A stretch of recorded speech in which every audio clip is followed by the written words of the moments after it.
empresa parada não vai para frente. É por isso que o Sebrae está ao lado dos pequenos negócios em todos os momentos, para melhorar as vendas, gerar empregos e movimentar a economia. Movimenta Bahia. Você vende, a economia cresce, todo mundo ganha. Com iniciativa Sebrae e parceiros. Todo mundo está conectado, mas ninguém quer perder as experiências da vida. No semipresencial da UNEF, você tem a autonomia do ensino digital com aulas ao vivo e também aproveita toda a estrutura do campus com aulas presenciais uma vez por semana nos super laboratórios da UNEF.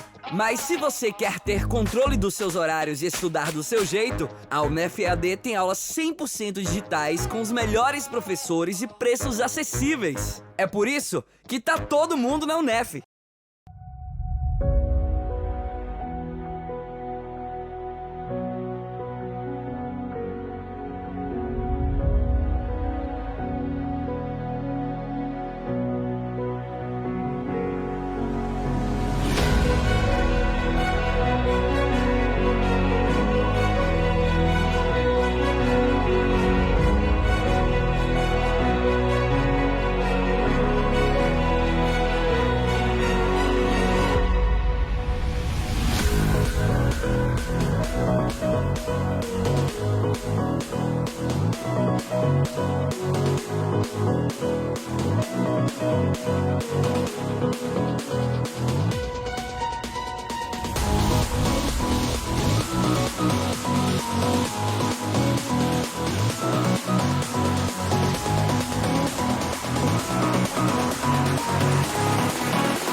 Na Câmara de Feira, os interesses do povo são levados a sério. Foram 239 projetos de lei apresentados e 526 requerimentos. É por você que o trabalho da Câmara não para. Seguimos trabalhando para atuar com eficiência e representar a voz da população feirense, com projetos e ações que atendam às demandas da nossa cidade. Participe e opine. Acompanhe as sessões. Câmara de Vereadores, Casa da Cidadania.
Boa noite, diretamente aqui de Feira de Santana, dos estúdios do Hub Feira, na badalada rua São Domingos. Está começando mais um programa Velame para quem merece, o nosso VPQM de toda quarta-feira. Vocês sabem que a gente tem esse compromisso aqui de bater um papo sempre com quem faz Feira de Santana acontecer. Ao meu lado sempre tenho aqui a Maria Júlia, nossa Maju. Mas hoje a Maju tá lá em Cachoeira, na terra dela, onde ela estuda. Não conseguiu chegar a tempo, mas nosso papo vai acontecer mesmo sem a Maju. Hoje aqui no nosso programa a gente vai receber uma convidada aqui de Feira de Santana que tem uma história muito legal e vocês vão poder conhecer essa história hoje aqui. Ela é uma empresária, influenciadora digital, tem 77 mil inscritos no YouTube, 131 mil seguidores no Instagram, 30 mil seguidores, mais de 30 mil seguidores no Twitter. É a Lucielen Assis, a gente vai bater um papo com ela aqui daqui a pouquinho. Antes eu quero lembrar a vocês que o programa é uma produção da Feira Pod Produtora, tem o apoio do Hub Feira e o nosso programa tem o apoio também do Sebrae e da UNEF. Antes, deixa eu também falar com vocês que a gente está no YouTube e também está no Spotify. Você pode ouvir a gente lá nas plataformas de áudio, em todas as plataformas de áudio e no Spotify também em vídeo. Mas vamos lá, vamos ao que interessa. Vou apresentar a nossa convidada. Ela trabalha com mídias sociais, tem 28 anos, tem um público super fiel e engajado nas redes sociais, é empresária, é uma das mulheres de Feira de Santana que se destacaram nos últimos anos. Lucielen Assis, seja bem-vinda aqui ao nosso programa. Obrigada, boa noite. É um prazer, inclusive, né, receber esse tipo de convite, porque é sempre legal, né, a gente conversar um pouquinho com a galera de feira, porque até então a gente sempre tem mais contato com a galera de fora, então, muito obrigada. Isso, inclusive, foi um dos motivos da gente convidar você, é que tem muita gente de feira que não te conhece. Você Sim. tem um trabalho muito legal nas redes sociais e é bem conhecida fora de feira, e em feira tem muita gente que a gente fala, não sei, não conheço, tal, e quando vai conhecer, não sabia que ela era de feira. As pessoas às vezes até conhecem, mas não sabem que é de feira. E aí eu queria que você começasse contando para esse público, inclusive que nosso público aqui é bem diferente do seu. É uma coisa também que a gente está fazendo agora nesses programas que são os programas que a gente está chamando de programa de férias, agora de janeiro. A gente está trazendo um pessoal diferente. A gente bate um papo aqui sempre sobre política, mas em janeiro a gente teve essa ideia de fazer um programa mais leve. A gente já trouxe aqui o Adilson Muritiba. A gente vai conversar com a cantora Raquel Reis, está trazendo você aqui para dar uma suavizada no clima, que às vezes é pesado aqui, viu, Lucielen? Não sei se você sentiu aqui um pouquinho no clima meio pesado, mas vamos lá. Eu queria saber de você, como é que você decidiu seguir essa carreira de digital influencer, de influenciadora digital, e se quando você decidiu, você teve problema de se expor, dificuldade de começar a gravar e se expor, porque as pessoas, no início, a gente é muito julgado quando faz as coisas, né? Eu queria saber como é que foi seu início. Então, essa ideia de trabalhar, na verdade não de trabalhar inicialmente, né, de produzir conteúdo para a internet foi muito sem querer, assim, foi uma coisa que foi acontecendo muito naturalmente. Como eu cresci na igreja, eu acredito que a igreja influenciou muito essa questão da oratória, da facilidade de falar com o público e tal. Então, isso não foi um problema, assim, para mim de início. Então, e eu também não imaginava, na verdade, que ia ter o alcance que teve, né? Porque quando eu comecei a produzir, eu estava passando pelo processo de transição capilar para deixar o cabelo natural. E aí eu comecei a registrar algumas coisas, assim, era mais como se fosse um diário virtual do que necessariamente trabalhar com isso, pensar, meu Deus, vou virar blogueira. Eu acho que na época nem tinha esse termo ainda, assim, de... Você fazia isso no YouTube ou no Instagram? Eu comecei mais no YouTube. O Instagram, eu acho que eu fui começar um pouquinho depois a produzir. E no Instagram eu fazia mais coisas, assim, de moda. Eu gostava de...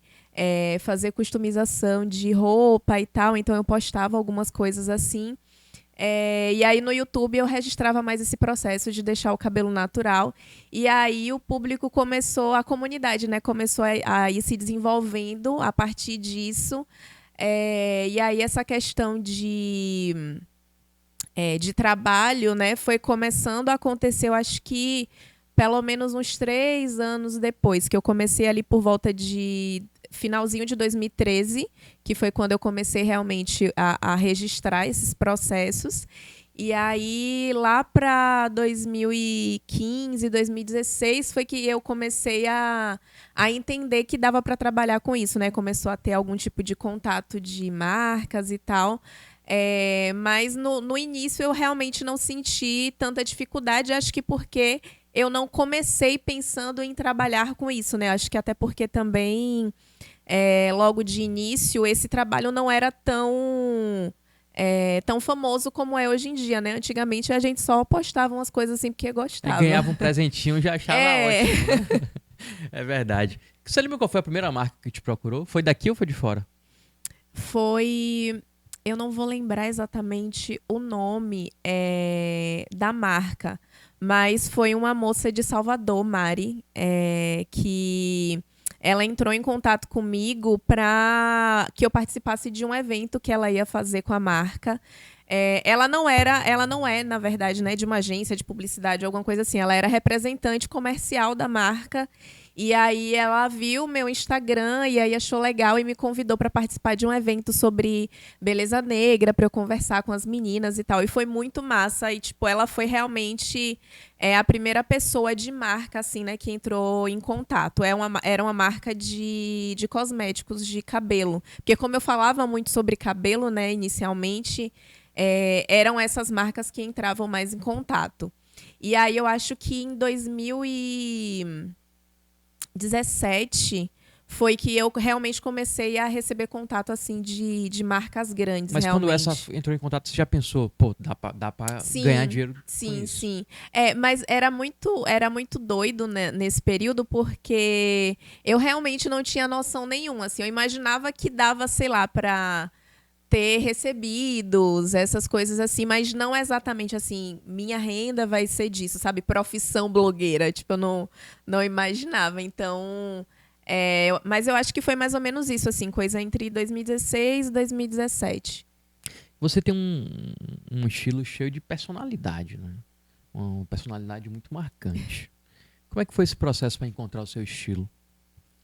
Então, de certa forma, da época da igreja, da minha adolescência e tal, eu sempre gostei de fazer umas coisas mais diferentes, assim, se tratando de cabelo, de roupa. Só que era tudo muito mais limitado, porque eu não tinha tanto acesso, né, a coisas assim diferentes. Até o próprio acesso à internet na minha família foi chegando muito mais tardiamente. Então, tanto que eu mexi assim no YouTube, quando eu comecei a fazer os vídeos, eu nem sabia que as pessoas iam ter acesso, porque eu achava que, sei lá, para as pessoas verem seu vídeo, você tinha que pagar alguma coisa e tal. Então, era muito mais por eu ser curiosa do que, né, por ter tido acesso cedo a essas coisas. E se tratando de estilo, também sempre foi muito assim. Eu sempre gostei das coisas, então por isso que eu fazia muita coisa assim, né? De customizar roupa, pintar, colocar algum detalhe e tal. E eu percebo que depois que eu passei pelo processo de transição, de deixar o cabelo natural, e que eu comecei a estudar mais sobre estética negra mesmo, eu comecei a desenvolver mais essa questão da minha estética com mais liberdade. Porque antes disso, né, como eu não tinha tanta consciência racial assim, eu não tinha nem muito onde buscar minhas referências. Assim, era muito mais as referências que chegavam para mim do que algo que eu realmente ia estudar, pensar sobre e tal. Então, eu acredito que o processo de transição me ajudou muito nesse sentido, porque eu comecei a buscar essas outras referências, tanto fora do Brasil quanto aqui no país mesmo, e isso facilitou muito assim esse desabrochar assim, da minha estética hoje. Falando em família, você falou de família aí, eu quero saber quando você começou e quando começou a dar certo. Sua família apoiava ou ainda olhava com desconfiança? Menina, vai estudar, esse negócio de rede social não é bem assim, não dá certo. Como era? A família apoiava? Então, na verdade, a minha família demorou para entender, né, o que era que estava acontecendo, porque Eles viam que eu sumia no quarto, assim, para gravar as coisas, mas como eu sempre trabalhei, né, desde nova, eu não deixei... Como eu não comecei, né, como eu tinha falado, eu não comecei já pensando em trabalhar com isso, era uma coisa que eu fazia assim, intervalo de trabalho.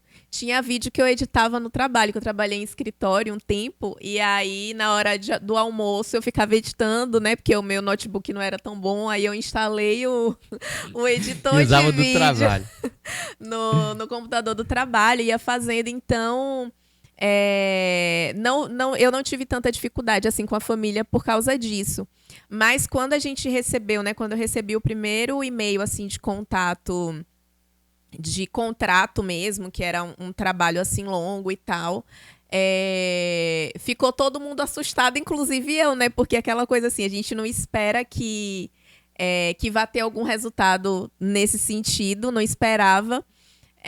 E aí eu acho que a partir disso, na verdade, esse processo, né, de entender que era um trabalho e que dava para realmente viver disso, foi acontecendo meio que ao mesmo tempo, tanto para mim quanto para o pessoal lá de casa, né, que eles começaram a entender. E aí, quando eu começava a gravar vídeo, alguma coisa assim, eu falava, vou gravar, e todo mundo, silêncio, porque Lu vai gravar. Então, foi um processo que realmente foi bem natural mesmo.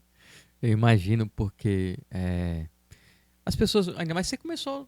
Você não é blogueira de agora. Você começou em 2017. Começou a gravar em 2013, né? Quando começou a despontar mais em 2017. Sim. Mas começou em 2013. 2013 era um mundo muito novo, realmente. Uhum. Era uma coisa que as pessoas não acreditavam. Achavam mesmo que era aquele mundinho de recebido. Sim. Vai ganhar presente, tal. Não achavam que daria pra viver disso. Sim, sim. E aí eu lhe pergunto, estamos em 2022, dá pra viver, eu vou falar de blogueiragem, mas não é diminuindo, mas dá pra viver, porque eu sou blogueiro também desde 2008. Então, era tudo mato. Dá pra viver de blogueiragem? Dá. Atualmente, acho que eu tô desde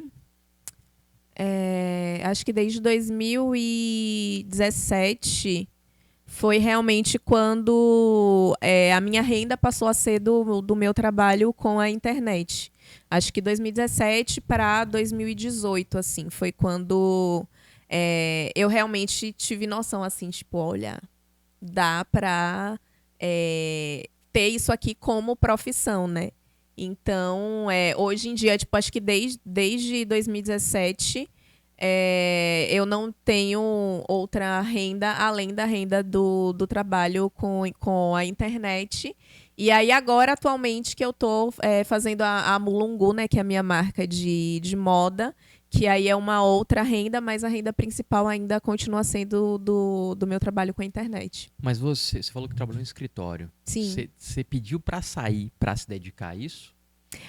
Então, na época que eu trabalhava em escritório... eu saí, na verdade, porque eu me mudei para Salvador um período para estudar moda. Então, eu saí do trabalho por conta disso. E aí, meio que nesse período, foi meio que encaixou com... As coisas foram acontecendo. Foi quando o trabalho com a internet. Acho que talvez até por eu ter passado a ter mais tempo de dedicação também, né, para produzir e tudo mais. Então, meio que foi uma coisa acontecendo depois da outra. Você falou aí também que a questão racial é muito importante e fez parte do seu processo. Uhum. Eu vi um vídeo seu no seu canal no YouTube, que deve ser lá dessa época, 2013, 14, por aí, que o título é Queria Ser Branca. Uhum. Nele você diz que cresceu ouvindo que seu cabelo era ruim, e faz relatos de preconceito, que sofria quando você era na infância, na escola, por conta da sua cor. Qual o conselho, Lucielen, que você dá hoje para meninas que estão certamente passando por tudo isso que você passou nesse exato momento, que a gente sabe que isso não acabou, né? Sim. Diminuiu. Eu acho que as pessoas hoje têm até mais consciência, mas eu assisti o seu vídeo e eu voltei assim meu tempo da escola e eu via aquilo que você relatou nos seus vídeos. Uhum. O que é que você diria para essas meninas? E eu tenho certeza que você, inclusive, diz isso ainda Sim. fala sobre isso nas suas redes. O que é que você fala para essas meninas que estão passando por isso? Eu acredito que hoje a gente tem mais referências, assim, né? Porque na minha época, as referências de pessoas negras que a gente tinha eram muito poucas, assim, na mídia. E eu acho que a internet ajudou muito nesse processo de identificação mesmo, porque antigamente a gente não se via muito, né? Então era muito mais fácil acontecer justamente isso, né? Da gente realmente acreditar no que era falado. Então, hoje eu acho muito massa o fato de que a gente vê em escolas, tipo, menina pequenininha, com cabelo natural. Eu acho muito incrível, assim, porque era uma realidade que eu não vivia, assim, na minha infância. E eu acho que o que eu tenho para dizer é sempre a ideia de que você precisa procurar realmente referências, tipo, na rede social, né? Acompanhar pessoas que são parecidas com você facilita muito nesse processo. E principalmente também entender que nem tudo que as pessoas falam sobre você está falando realmente sobre você.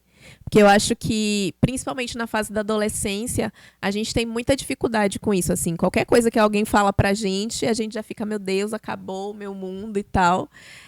Então, eu acho que ter essa consciência, né, de que o que você não é a mesma coisa que as pessoas falam de você, eu acho que é o principal, assim, pra gente conseguir ir construindo mesmo essa autoimagem, né, para facilitar esse processo de enfrentamento, assim, contra o racismo, porque eu não acredito, infelizmente, que é uma coisa que vai acabar assim tão facilmente.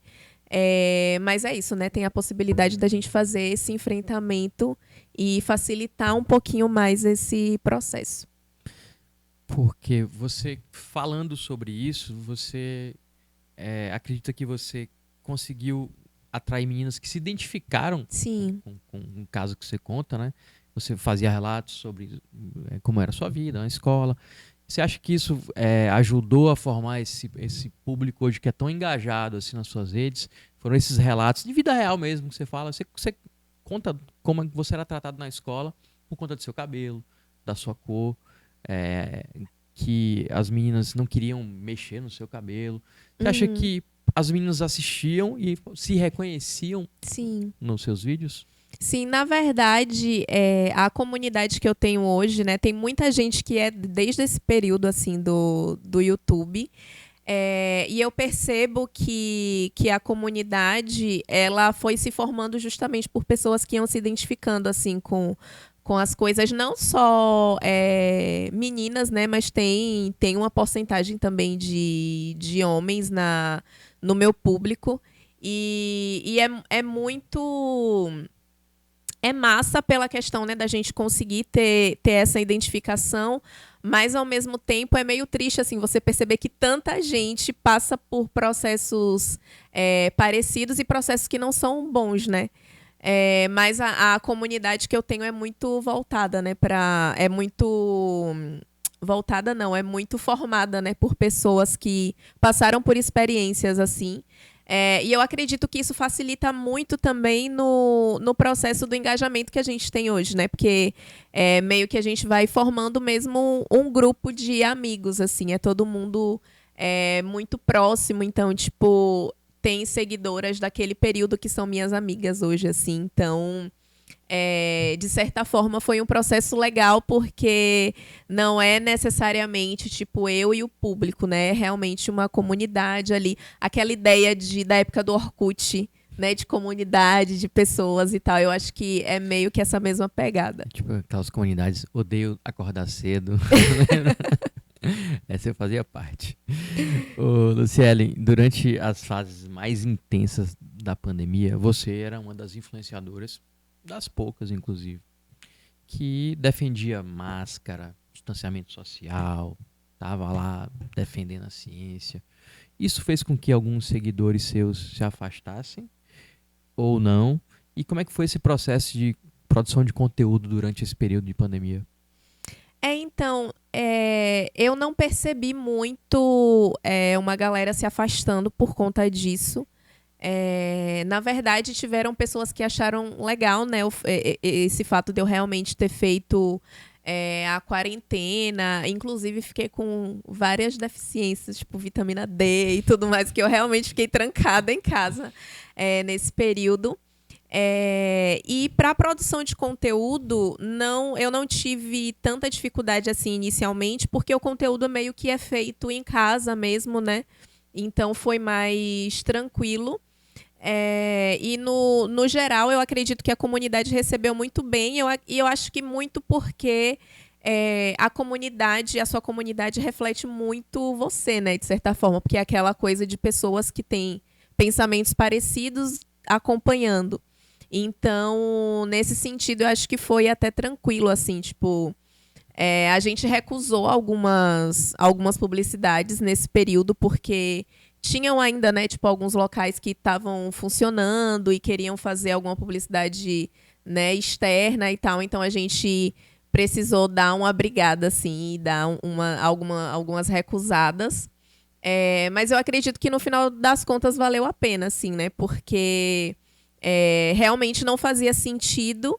E eu sempre penso que, se tratando de publicidade, sempre tem que fazer sentido pra gente de alguma forma, né?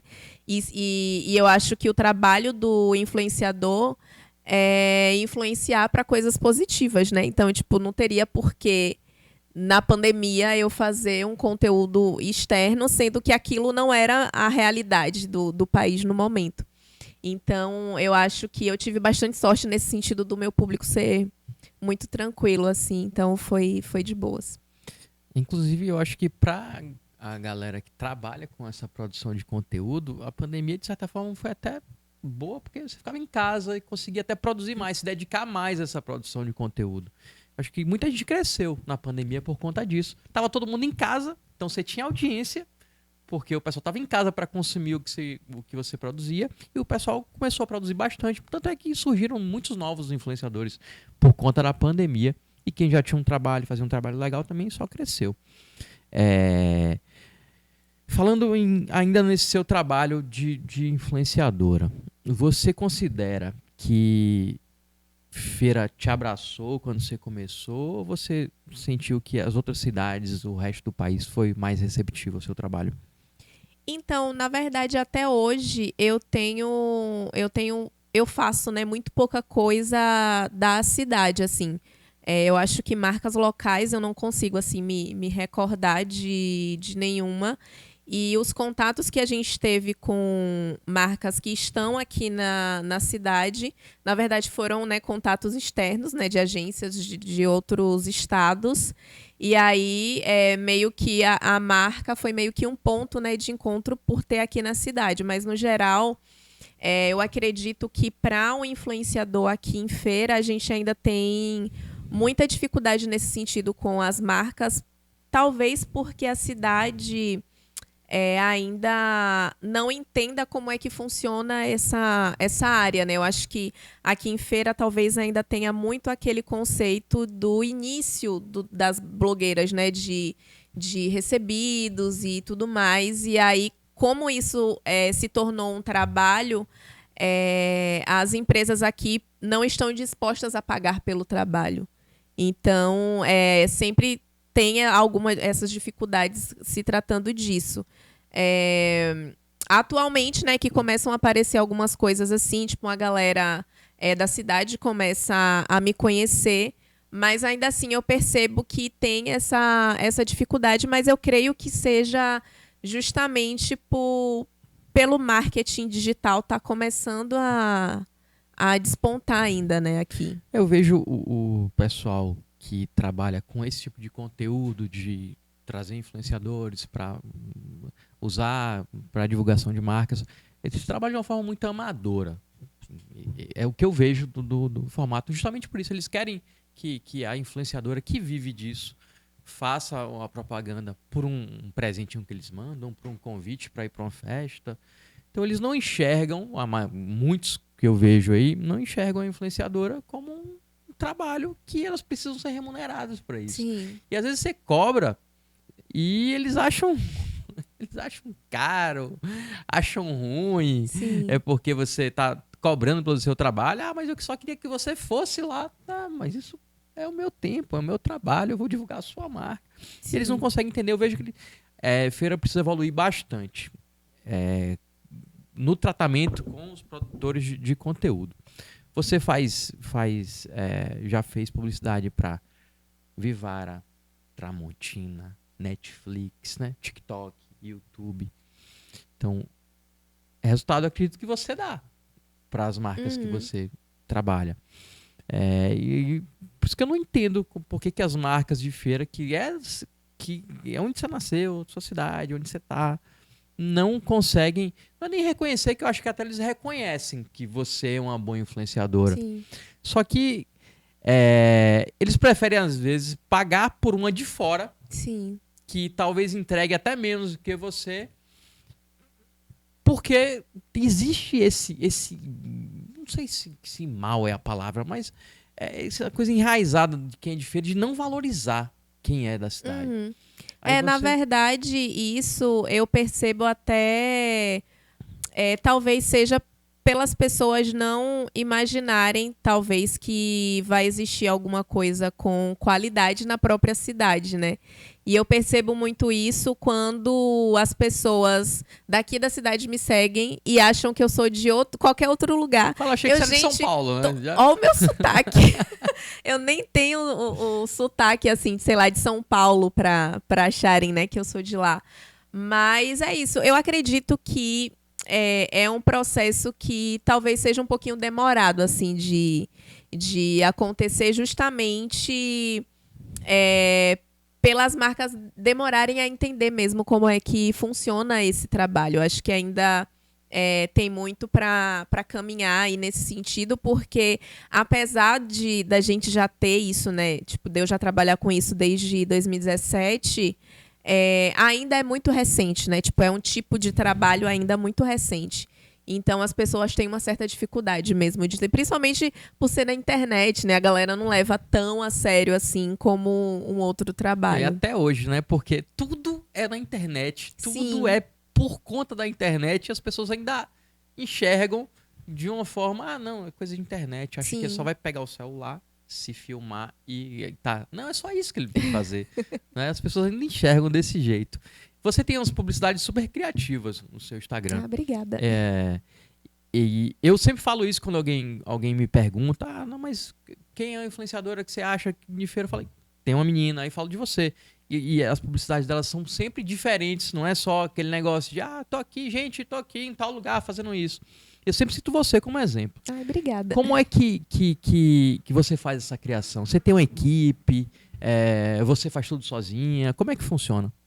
Então, depois que eu comecei, né, a trabalhar com isso, eu fui vendo a necessidade, né, de realmente ter uma equipe, de abrir uma empresa, né, para poder emitir nota fiscal e tudo mais direitinho para os trabalhos.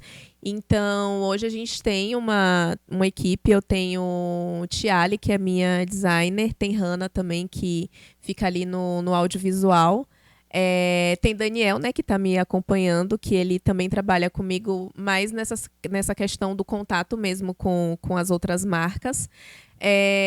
E a produção, né, a parte criativa mesmo, fica a maior parte comigo, porque eu, na verdade, tenho dificuldade assim, de delegar as coisas, assim, tenho um ciúminho assim, da minha produção. Mas eu acho super importante a necessidade de terem outras pessoas, até porque a gente quer entregar a maior qualidade possível, né?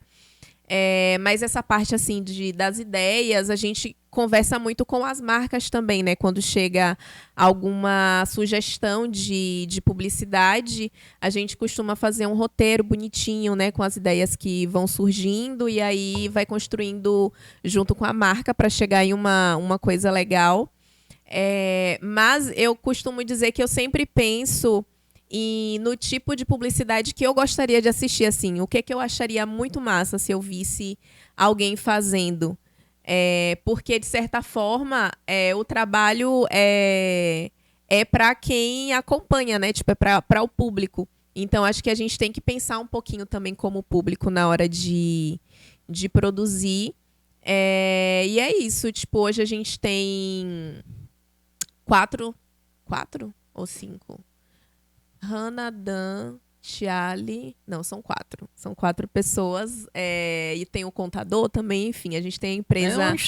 É uma empresa mesmo, organizadinha. E aí a gente tá nesse processo aí de desenvolver, né? De fazer esse desenvolvimento e fazer o melhor trabalho possível, né? Porque apesar das pessoas acharem que não é trabalho, Dá um trabalho. mas dá um trabalhão. Sempre falo sobre essas publicidades que a gente vê nas redes sociais, que eu falo, a melhor publicidade de rede social é aquela que você só descobre que é publicidade no final.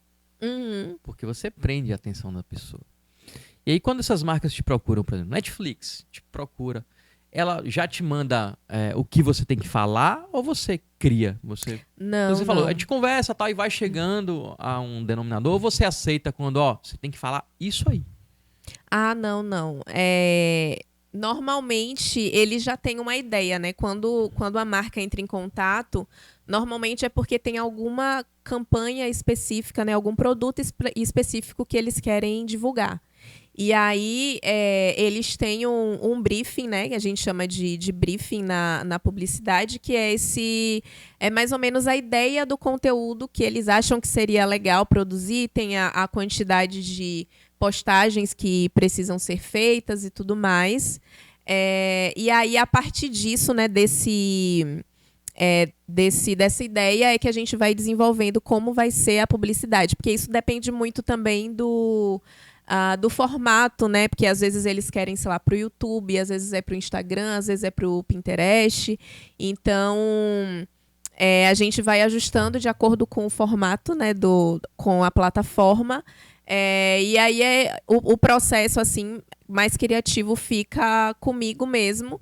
E normalmente é muito raro alguma marca chegar assim, tipo, eu quero que você fale exatamente isso aqui. E quando rola, normalmente a gente dá uma batida assim no pé para não fazer, porque principalmente marcas mais antigas, né, maiores, elas ainda têm muito aquele conceito de trabalhar, por exemplo, com um ator, né? Pegar, sei lá, um ator muito famoso e vai fazer propaganda. A gente sabe que a pessoa nunca nem viu aquele negócio. Xuxa com Monange, isso é bem famoso. É isso, tipo, a gente sabe que não faz parte da rotina da pessoa. Então, ela não precisa saber muito sobre o produto. Ela pode só ler aquele roteiro, que já está pronto, e ok.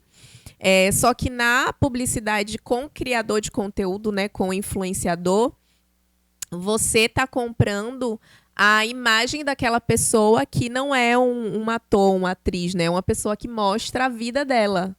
Então, a gente tem que fazer ajustes, né, para que encaixe com a minha linguagem, para o meu público também, porque tem umas propostas que chegam assim, que a gente fica, mas não tem nada a ver com o que eu converso, né?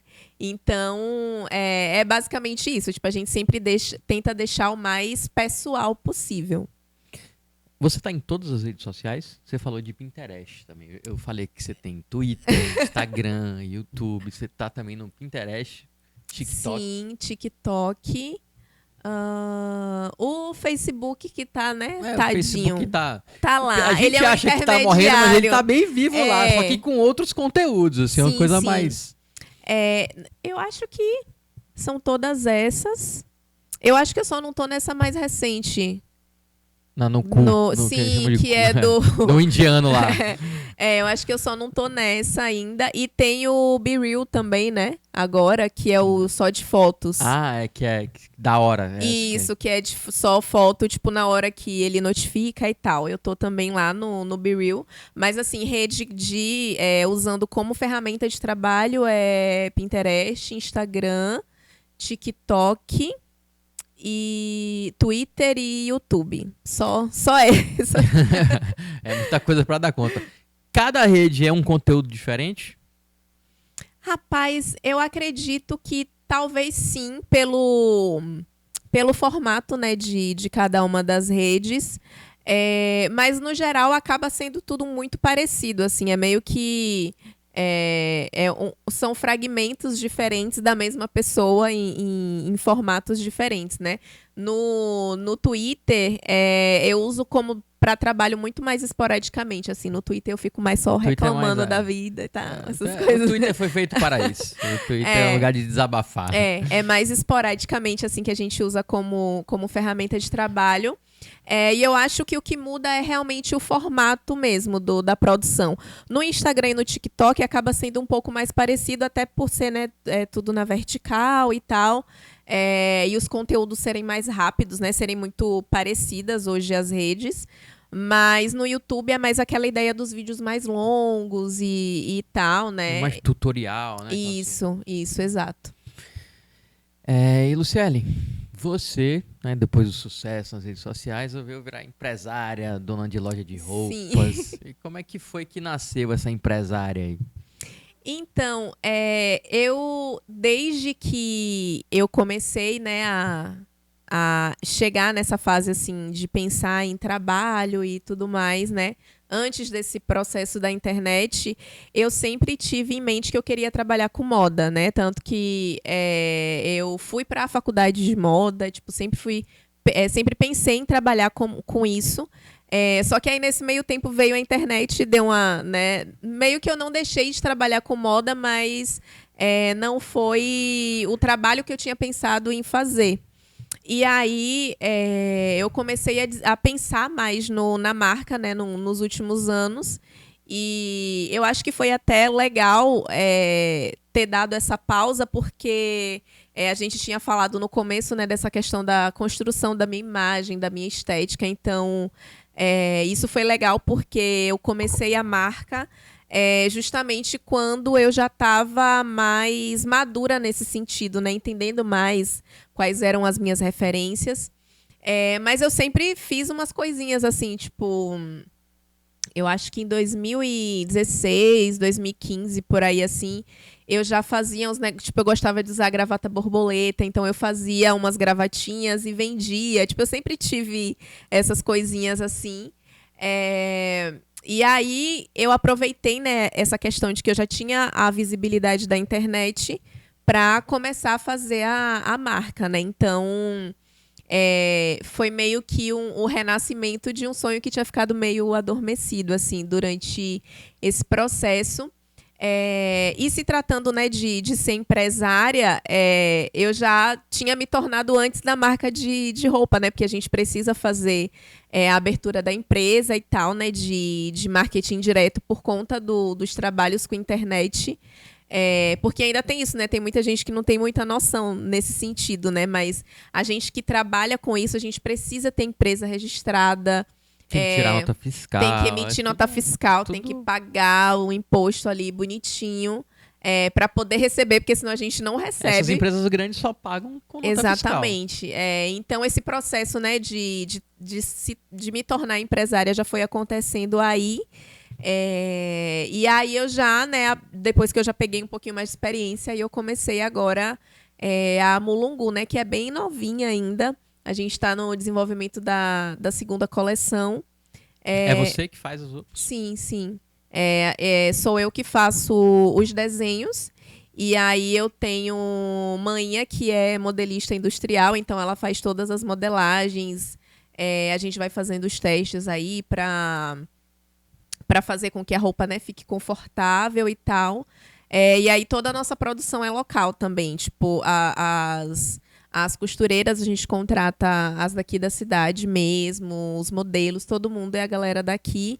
E é uma produção, assim, bem lenta, né? A gente chama de slow fashion, porque a ideia é que a gente não produza em grande escala, até porque não é interessante, assim, tipo, para o mundo, né?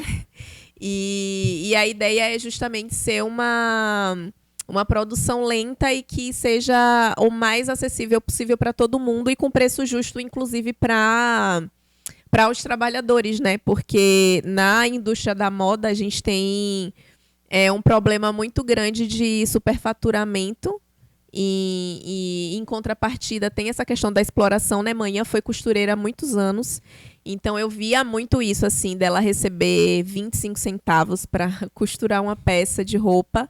Que é vendido por R$ 300. Exatamente, né? Ainda tem isso, né? Tem a questão das peças que são vendidas baratas, né? Que a gente tem aí R$ 10. Acho que nem sei se ainda tem, né? Esses lojões assim.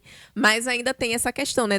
A indústria da moda que cobra, né, milhões aí por uma E peça. usa muito trabalho semi-escravo. Né? Exatamente. Então, quando eu pensei na Mulungu, eu fiquei muito preocupada com isso, assim, de ser uma marca que não trabalhasse dessa forma, assim. Dá mais trabalho, né? A gente gasta mais dinheiro, mas é muito mais interessante, assim, para mim trabalhar dessa forma, porque não vai de encontro com nada, assim, que eu acredito. A loja é online. Isso, é online. Mas você tem planos de transformar a loja também numa loja física? Eu já até pensei, mas assim, hoje em dia eu não sei se eu faria uma loja física, porque eu acredito que a quantidade de gastos que você tem para ter um espaço físico é muito grande, né? Então, acho que se eu for ter uma loja física, vai ser muito assim para o futuro, quando a marca já estiver mais robusta, mais bem estabelecida e tal. Mas por enquanto vai ser só online mesmo. Nosso tempo já está acabando, para encerrar a nossa conversa, eu queria que você falasse quais são os planos de Lucy Ellen daqui para frente. Você abriu uma empresa, já transformou seu negócio digital num negócio que tem funcionários, você já agora tem uma loja de roupas. O que é que você planeja para o futuro? Eu acredito que, além de focar muito na Mulungu, assim, nos próximos anos, eu acho que o meu planejamento maior é em fortalecer mais, assim, o meu nome, né? A marca Lucy Ellen Assis, para conseguir alcançar aí outros públicos, né? Desenvolver mais, apesar do algoritmo das redes sociais não ajudarem muito, assim. Mas eu acho que é muito mais, tipo, fortalecer o meu nome e me desenvolver, assim, como empresária também, né? Tipo, e fazer também as pessoas entenderem realmente, tipo, que o que a gente faz é um trabalho, sabe? Porque eu acho que a maior dificuldade que qualquer criador de conteúdo tem é justamente isso, essa questão de ser levado a sério com o que está sendo feito ali. Então, eu acho que é isso. A ideia é só crescer, né? E conseguir fazer com que a empresa também vá se desenvolvendo. Mulungu, por quê? Mulungu é o nome de uma planta. Ela é uma planta medicinal aqui da Caatinga. E aí, é uma planta calmante. E aí, eu escolhi o nome de Mulungu porque eu gosto muito de planta, então quando eu fui pesquisar, né, pensar em nomes, eu imaginei que seria o nome de alguma planta. E o meu público, né, normalmente fala que o meu conteúdo é muito relaxante e tal, na internet e tal. Então eu pensei no Mulungu por causa disso, né, por ser uma planta medicinal que é calmante. Ela ajuda em tratamento para depressão, até ansiedade e tal. Por ser uma planta da Caatinga e também por ela ter uma paleta de cor que eu gosto muito, né? Tem uns tons assim mais de verde, tem uma flor que é laranja, que laranja é a minha cor favorita, então, tipo, foi mais juntando tem todos toda uma esses. explicação, Exatamente. Mas desenvolvimento de marca é isso, né? Tem que Sim, pegar sim. tudo que você gosta, assim, que tem a ver com você e conseguir, porque fica mais a sua cara. Né? Sim, sim. Bacana. Lucy Ellen, quero agradecer a sua presença aqui no nosso programa. Papo massa. Quem te segue, acho que já ouviu essas conversas, já ouviu tudo que você falou, mas eu sei que tem muita gente que vai assistir que não te conhece e tenho certeza que agora tá lá assistindo, fala, pô, que orgulho essa menina de feira, que massa. Então, eu queria que você viesse aqui justamente para isso, para que mais pessoas te conhecessem, vissem que em feira tem gente que produz conteúdo legal em todas as áreas e que essa profissão de digital influenciadora digital, tem muita gente que menospreza, que fala mal, mas que tem até gente que merece, mas você e muitas outras fazem disso uma profissão e que influenciam outras meninas se ver em você e pensar, pô, ela conseguiu, eu consigo também, que estão lá com a autoestima baixa e ver você contando, ó, minha vida também era assim, e olha o que eu consegui. Eu acho que o exemplo é tudo, e que quanto mais pessoas enxergarem em você um exemplo e conseguirem sair da realidade ruim que elas estão hoje, e transformar isso como exemplo, eu acho que é missão cumprida. Eu falo sempre, às vezes eu conversando com alguns amigos, falo, rapaz, às vezes você não faz um vídeo, que eu todo dia estava tendo essa conversa com algumas pessoas que produzem conteúdo, mas meus vídeos estão com pouca visualização. Eu falei, rapaz, se você atingir uma pessoa, se o que você fala conseguir atingir uma pessoa, é missão cumprida, pô. Não se preocupe com isso. Vá fazendo, que eu tenho certeza que uma hora o resultado vem. E se não vier do jeito, com números que vocês esperam, que a gente bota muito número como o nosso farol, né? Eu quero chegar a 1 milhão de seguidores, eu quero ter 10 mil visualizações no meu vídeo, quero ter 100 mil.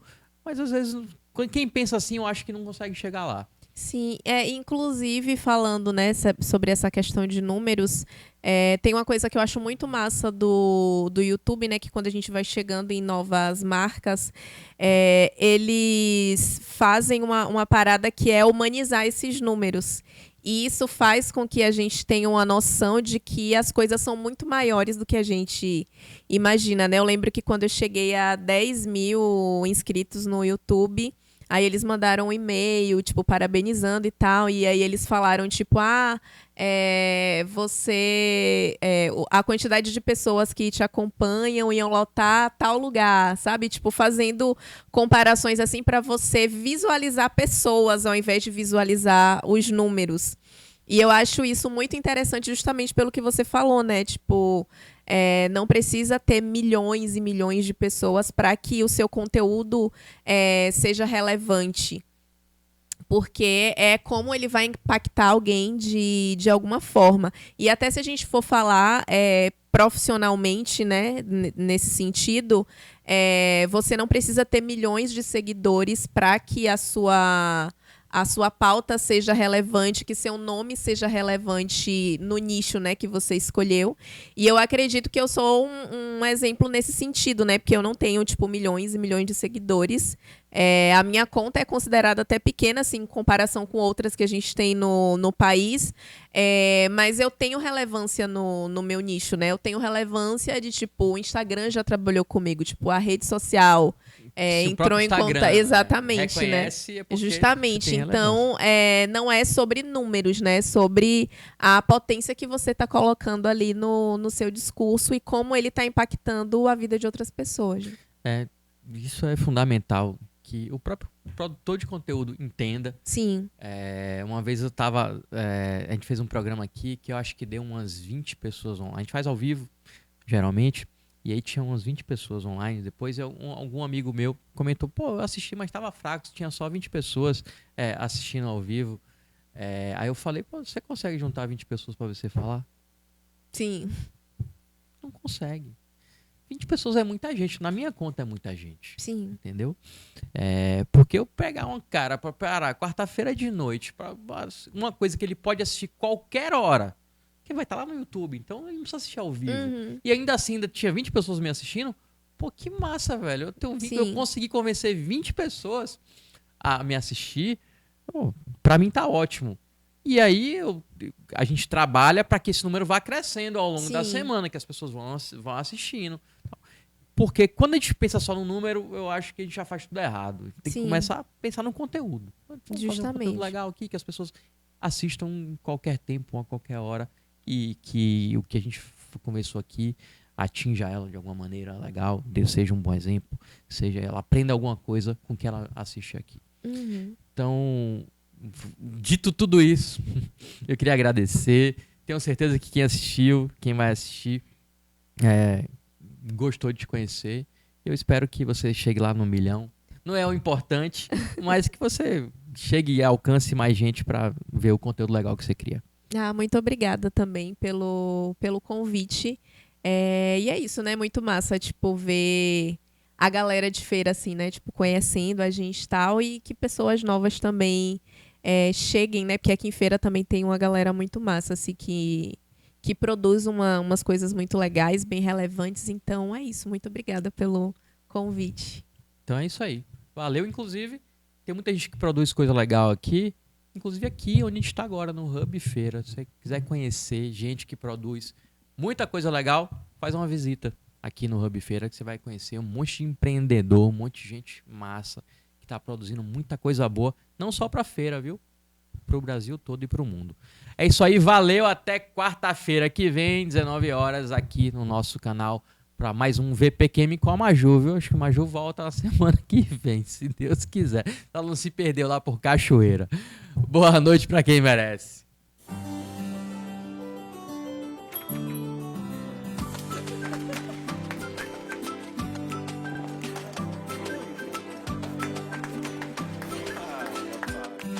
Empresa parada não vai pra frente. É por isso que o Sebrae está ao lado dos pequenos negócios em todos os momentos, para melhorar as vendas, gerar empregos e movimentar a economia. Movimenta Bahia. Você vende, a economia cresce, todo mundo ganha. Com iniciativa Sebrae e parceiros. Todo mundo está conectado, mas ninguém quer perder as experiências da vida. No semipresencial da UNEF, você tem a autonomia do ensino digital com aulas ao vivo e também aproveita toda a estrutura do campus com aulas presenciais uma vez por semana nos super laboratórios da UNEF.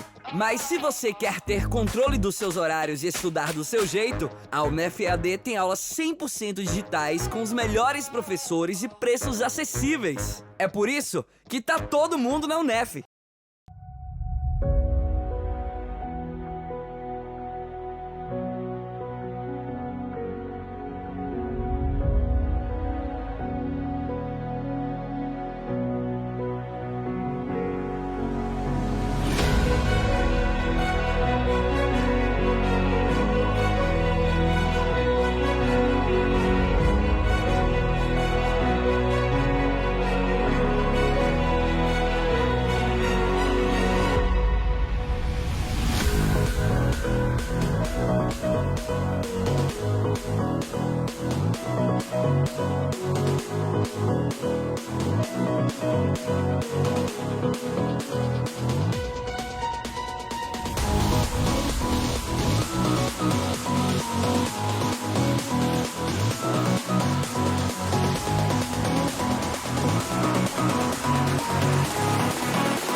Na Câmara de Feira, os interesses do povo são levados a sério. Foram 239 projetos de lei apresentados e 526 requerimentos. É por você que o trabalho da Câmara não para. Seguimos trabalhando para atuar com eficiência e representar a voz da população feirense, com projetos e ações que atendam às demandas da nossa cidade. Participe e opine. Acompanhe as sessões. Câmara de Vereadores, Casa da Cidadania.